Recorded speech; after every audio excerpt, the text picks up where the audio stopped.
Vamos a darle la bienvenida al expresidente del Tribunal Constitucional, al doctor Óscar Urbiola, a quien le agradecemos estar con nosotros esta noche. ¿Cómo está, doctor? Muy buenas noches. Verónica, muy buenas noches. ¿Qué tal, doctor? Es un gusto estar nuevamente en su programa. Seguimos con las clases de Derecho Constitucional. Llevamos 3 años. Ya nos podemos graduar los periodistas o todavía, doctor, porque seguimos con estos temas y esta convulsión política, este estiramiento de la ley con chicle desde hace 3 años más o menos, ¿no es cierto? Sí, efectivamente, y lo importante es que, bueno, en esta crisis política que se ha caracterizado por una constante confrontación entre el Ejecutivo y el Legislativo, que ha caracterizado los 5 últimos años, y lamentablemente pareciera de que se va a prolongar por los próximos 5 años, yo creo que la población ha tomado conciencia de la importancia que tiene vivir en el Estado de Derecho bajo el amparo de la Constitución. Eso creo que sí se ha arraigado en la mentalidad de casi la mayoría de la población. Eso es muy importante destacar. Ahora, con relación a las declaraciones del señor Bermejo que hemos escuchado al iniciar este programa y que han sido noticia en todos los medios, bueno, no nos debe extrañar el pensamiento y la actitud de este congresista, ¿no? Que durante la campaña y por la trayectoria que se ha conocido, tiene esa característica confrontacional. Así es. Pero al mismo tiempo que no nos debe extrañar, nos debe preocupar, porque creo que aquí hay una discrepancia entre lo que dice el señor Bermejo y lo que afirma el ahora premier Guido Bellido, así como lo que menciona el presidente Castillo. Creo que aquí deben ponerse de acuerdo, porque todo esto genera un clima de incertidumbre que no es bueno para poder superar esta crisis económica que ha sido generada en un principio por la confrontación del anterior régimen y además por la crisis sanitaria. Y si a eso le vamos a agregar que sigue la confrontación y toda esta crisis con los desaciertos que ha tenido el Ejecutivo al iniciar su mandato constitucional, creo que no es una buena actitud la que tiene el señor Bermejo. Sí, pero la decisión no pasa por él, digamos, ¿no es cierto? No pasa ni siquiera por el Congreso de la República ni por estos 37 congresistas de Perú Libre. La disolución del Congreso es una decisión, si es que así se tomara y si es que se dieran las circunstancias, que como yo he visto, es solo del presidente de la República, como fue en el caso del expresidente Martín Vizcarra. Sí, efectivamente es una decisión del presidente de la República en la medida en que se den las condiciones que establece la Constitución, ¿no? El artículo 134, es decir, la negativa de una cuestión de confianza reiterada en una segunda oportunidad, que crea una crisis ministerial. Pero yo creo que esta situación que se ha generado, sobre todo en el régimen anterior, y lamentablemente sin la oportunidad de que el Tribunal Constitucional pudiese aclarar lo relativo a la cuestión de confianza interpretada fácticamente, creo que agrava la situación y en este momento quien tiene la palabra, y más bien deben pensar en formar un grupo de unidad democrática en el Congreso de la República, al margen de todas las diferencias que puedan generarse entre las bancadas.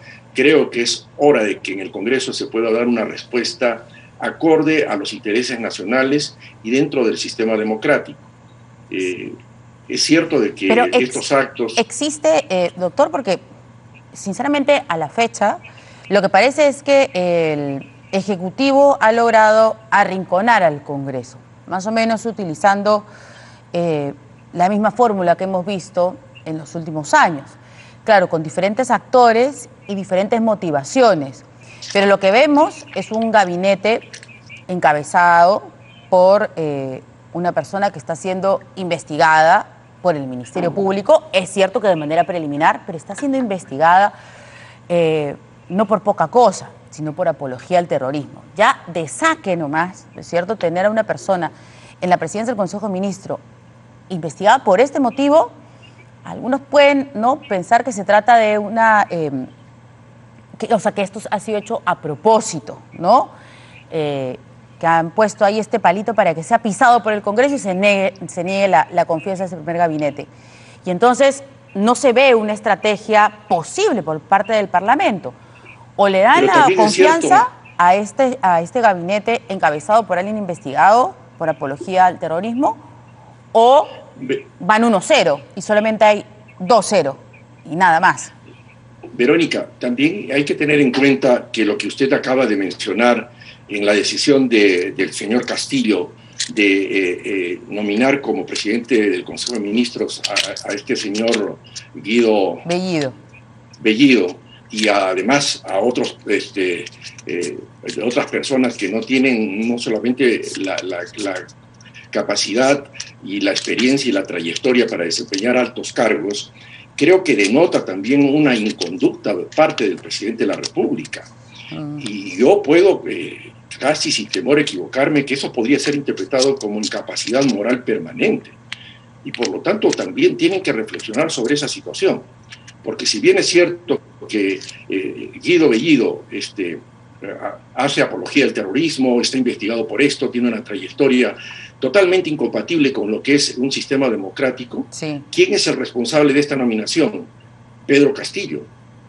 Por lo tanto, Pedro Castillo, me parece a mí, está incurriendo en una incapacidad moral, porque ¿cómo es posible que puede nombrar como presidente del Consejo de Ministros a una persona que está involucrada en temas vinculados a terrorismo, que hace apología del terrorismo, que ha generado en el país no solamente miles de pérdidas de vidas humanas, sino que ha sido también prácticamente una situación que nos ha llevado al abismo y que hemos superado? Entonces, yo creo que esa es una inconducta de parte del presidente, y que el Congreso de la República está en la responsabilidad de evaluar para unir fuerzas a fin de también considerar esa posibilidad. Yo creo que el Congreso de la República también tiene armas que le da la Constitución del Estado para ver la posibilidad de una vacancia, y que lo tengan bien claro los señores del Ejecutivo para que se puedan comportar dentro del orden constitucional. Es cierto que la cuestión de confianza, en realidad, tal como ha sido utilizada por el señor Vizcarra, que es otro culpable de esta situación, al interpretar fácticamente una negativa de confianza y que ha dado lugar a la disolución del Congreso, ha sentado un nefasto precedente en nuestra vida democrática, lamentablemente avalada por el Tribunal Constitucional, que ha generado un desequilibrio en el sistema de pesos y contrapesos democráticos, pero que este Congreso, que creo que existe la voluntad y además la mayoría suficiente para revertir esta situación, lo tendrá que pensar muy detenidamente, teniendo en cuenta los altos intereses nacionales, como una medida urgente, porque esta situación de incertidumbre que está afectando el clima propicio para las inversiones no puede continuar así. Los precios se han disparado, el dólar también. Sí, usted entonces, doctor, va por aconsejar al Parlamento Nacional que se considere esa posibilidad, así como ellos constantemente han estado hablando de la posibilidad de una disolución del Congreso, que el Congreso también considere la posibilidad de aplicar una vacancia, y si es posible una segunda vacancia, si es que insiste la señora Boluarte en la misma actitud, también pensarla, porque está de por medio los altos intereses nacionales. ¿Usted cree que esto entonces le aconseja eso al Congreso y que esto debería ser antes del día 25 de agosto que se va a presentar el gabinete? Que lo tengan como una posibilidad. Y esto actuando dentro del marco constitucional, porque la incapacidad moral permanente, tal como está establecida en la Constitución, y donde el Tribunal Constitucional no ha hecho una acotación, está librada al criterio político que adopte el Congreso de la República. Yo creo que en estas circunstancias se dan las condiciones para que el Congreso evalúe esta posibilidad. Y si el Congreso tiene los votos suficientes y considera que esta es la oportunidad, que lo aplique. Porque aquí estamos nosotros en una situación que el país no debe soportar ni debe prolongarse por más tiempo. Sí, bueno, no sé si alcancen los votos. Si es que esta bancada de Somos Perú, Partido Morado y un independiente finalmente sale, digamos, de, no coalición, pero digamos esta coordinación que hubo en un primer momento para una mesa directiva, tal vez puede hacer, ¿no? Entonces solamente quedaría... Podría hacerlo. Y yo creo que estas bancadas que inicialmente han apoyado al señor Castillo y se han incorporado al Ejecutivo, ¿no? Incluso han sido, creo, engañados defraudados, y me parece que así incluso lo han manifestado, de tal manera que ellos tienen que analizar esta situación y actuar en función a los intereses nacionales, que están ya en peligro en manos de un partido que lamentablemente no pone en primera línea los intereses nacionales, sino intereses totalmente ajenos y ligados a una ideología totalmente desfasada que está alterando un sistema democrático. Ahora, y tradiciones republicanas sí, que lamentablemente no nos han permitido festejar un bicentenario en la forma y en la oportunidad que todos los peruanos esperaban hace mucho tiempo. Ahora, el señor Bellido ha salido después a dar declaraciones a algunos medios, a prensa extranjera, ¿no? Porque con los medios nacionales no se anima todavía, y ha desmentido tener alguna vinculación contra grupos terroristas, ha hablado específicamente de Sendero Luminoso, del MRTA, y claro, le reitero una y otra vez no solamente lo que puso en el 2017, sino las declaraciones que él dio durante la campaña, durante su campaña al Congreso de la República, pero él dice que no. ¿Esto no es suficiente? ¿Qué tendría que hacer el señor Bellido para que finalmente esto quede en el pasado y se voltee la página, como se ha pedido él específicamente? Bueno, ahora que están en el poder, pues están haciendo cantos de sirena, ¿no? Y yo sinceramente no les doy crédito a sus palabras. Por los hechos los conoceréis, y creo que los hechos que ellos representan a lo largo de todo este tiempo que el Perú ha sufrido por el terrorismo, ¿no? Sí. Y por el narcotráfico también, creo que nos aconsejan a no prestar oídos a todos estos ofrecimientos y que se tomen las medidas convenientes para rectificar esta situación, que lamentablemente es el error de muchos peruanos que han sido engañados y que se han equivocado en el voto. Ahora, pero hay canales democráticos para poder revertir esta situación, y creo que ya los primeros actos del gobierno son bastante justificatorios de una decisión que debe tomar el Congreso en su oportunidad. Ahora, yendo un poco a analizar lo que ha dicho el congresista Bermejo, sería bueno explicar que no es tan sencillo como lo que él aseguró, digamos, estos simpatizantes de Perú Libre, ¿no?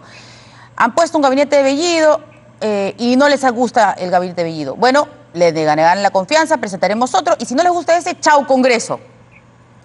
Nosotros, que somos congresistas de Perú Libre, no tenemos miedo de que cierren el Congreso. Nosotros no llegamos al gobierno por un puesto, por una curul, sabíamos que era parte, dice, de un proceso. Y dice algo así, ¿no? Que prefiere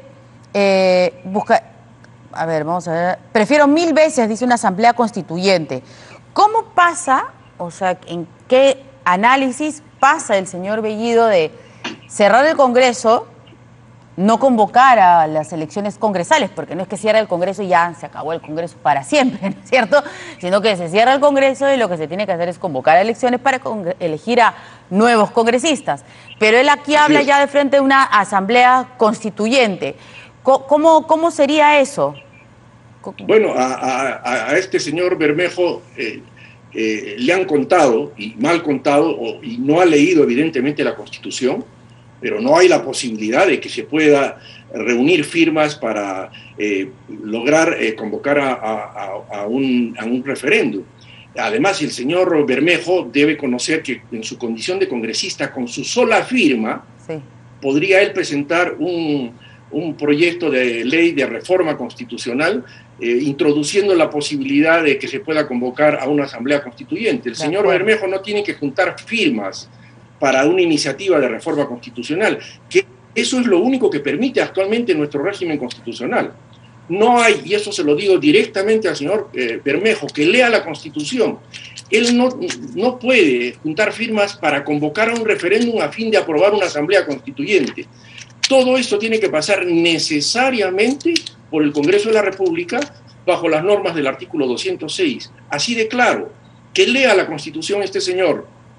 Sí, no la ha leído. Creo que lo sabe. Mal. Porque, de hecho, para ir terminando, doctor, lo sabe porque dice, no tenemos los votos para la propuesta de la constituyente. Vamos a dar la vida por el pedido del presidente y si el Congreso no le da, estamos buscando millones de firmas. No le crean a la derecha que dice que no se puede. Sí se puede. Hay 3 caminos que pasarán por el Congreso. El presidente puede hacer su pedido, se puede hacer desde una bancada y con firmas, pero no alcanzan los votos. No, como le digo, la derecha la está firma del mintiendo, señor Bermejo o la del presidente pueden presentar una iniciativa de reforma constitucional para primero introducir una nueva forma de modificar la Constitución, que sería la de convocar a una asamblea constituyente, que no está establecida. Muy bien. Pero para eso no necesitan recolectar firmas. Puede hacerlo el presidente de la República o lo puede hacer cualquier congresista. Tienen iniciativa legislativa, mirá lo que pasó en legislación ordinaria como en legislación de reforma constitucional. Bien, o sea que el señor Bermejo se nota claramente que no ha leído la Constitución y en todo caso debe asesorarse convenientemente, ¿no? Sí. Y dejar de hacer estas declaraciones totalmente ignorantes y que más bien están generando un clima de incertidumbre en nuestro país. Que sea responsable de sus actos. Muy bien, doctor. Muchas gracias. Gracias, Verónica. Muy buenas noches.